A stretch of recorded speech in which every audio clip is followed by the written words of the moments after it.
dialogue. In other words, like we said going into the break, shut up, step up, get down to business without Washington. Well, let us ask Bill George, former chairman and CEO of Medtronic, as well as John Allison, former chairman and CEO of BB&T. Gentlemen, thank you very much for joining us. John, you know, after the jobs report came out and then you saw Romney take advantage of it, the president came out, the pundits, Twitter, everything lit up. And I just got to thinking, when are we just going to start ignoring Washington and literally just go on with our lives, and corporate America can do it at once and the people can do what they want, and D.C. simply becomes less and less relevant to our economic life? Is that possible? I wish it were. I think that public policy in Washington has done a tremendous damage to our economy. But if you're a business leader, you have to make long-term decisions, and you're making those long-term investments in the context of public policy.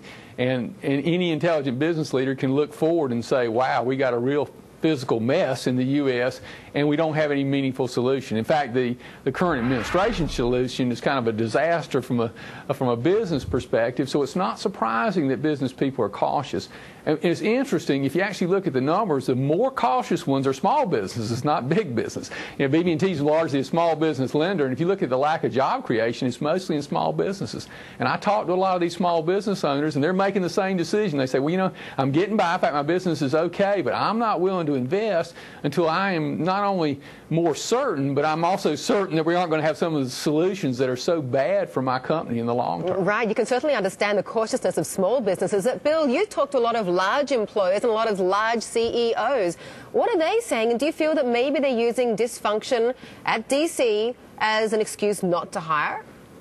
No, I don't think it's an excuse. You have $1 trillion in cash trapped overseas, and that if they could just have a repatriation reduction, you don't have to have a holiday, you would see a lot of that money being reinvested in the U.S. But well beyond that, leaders like Alan Mulally at Ford are really taking the lead in restoring the U.S. auto industry to competitiveness. That's one area where the government helped out with GM and Chrysler, and I think that industry has come back to health. You look at the oil and gas industry, take Houston, people want to move out there, but they keep getting constrained. We can't get a pipeline in from Canada because of the blockage on Keystone. So it's regulation holding us back then? Well, that's true. And you see a guy like Jim Rogers leading the energy industry down in Charlotte, North Carolina. He'd like to make a lot of investments, but there's so much uncertainty about what's our policy on nuclear, what's our policy on other things that's constraining people from making investments. Go to Northern California, where the business leaders are doing a great job. I mean, look at all the burgeoning, but they a lot of the people they want to hire get sent back to India or China, and so they can't get H-1B visas. Really simple things. These are not complex things. I hear you, Bill. And John, you know, listen, it's fine, but there's a darn good chance that in 6 months we'll have the same situation we have now. Maybe the change of the Senate doesn't swap. We have 33 seats up for vote. Maybe it stays the same, right? Maybe Obama stays in. Maybe Romney stays in, but the Senate stays Democrat. We could have this gridlock idiocy in D.C. for another 4.5 years, if not longer. So what do? Just wait? I mean, it's like, at what point do we, that's the point I'm trying to make. Corporate America needs to say, I'm just going to go forward with what we know today. You can't wait for change all the time. Well, I think, though, if you're running a business, it's very difficult to do that because you have a fiduciary obligation to your shareholders, and you've got to be able to be comfortable that your investments will make satisfactory returns. And so you can't ignore the context of the environment. And I really, to emphasize this regulatory attack on business, and in my 40-year career, I've never seen anything like it. It started with the banking industry, but it's across all industries. And that makes it very difficult to invest because you don't know what the next politically correct arena is going to be. I'll give you one example. The Fed's been printing money like crazy, and yet it hadn't turned into actual growth in the economy, largely because people don't want to borrow the money, and partly because what's happened, the regulators have tightened the lending standards radically in the banking business.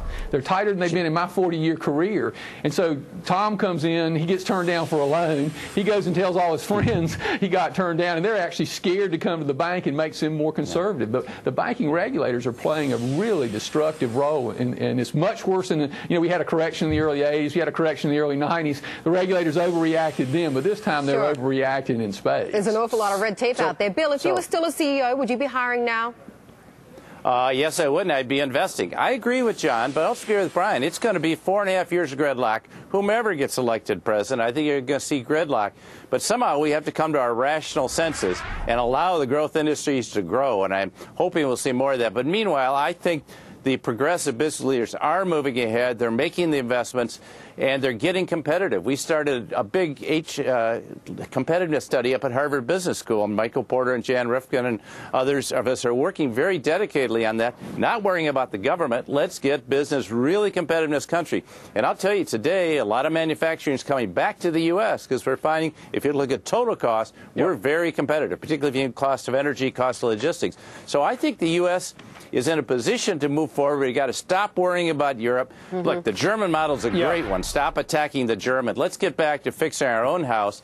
And I think if we'll just, like John says, let industry be freed up to go do its thing, I'll tell you, we'll create millions of jobs as we did under Reagan and as we did under Clinton. That's a great point, Bill. And John, we just showed our viewers a great stat about revenue per employee. According to the Wall Street Journal, it continues to soar. Companies, I understand, will naturally hire when they can't squeeze any more productivity out of an individual.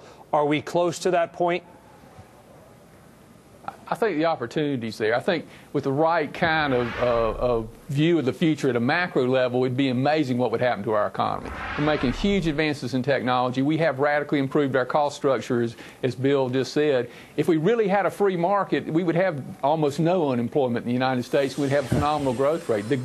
It's a shame that we're underutilizing this opportunity, but we need a different kind of leadership. Okay. Well, so the question there is on productive workers. See, it's not that we're not. People are productive, and they're becoming more and more competitive with India, with China, with Germany, and I think that's the key. If we can have our workforce in this country be highly productive, because we're investing in capital equipment, we're investing in R&D, we can lead the world out of what is a lagging recession. Bill and John, we have to leave it there, but great conversation. Thank you. And I would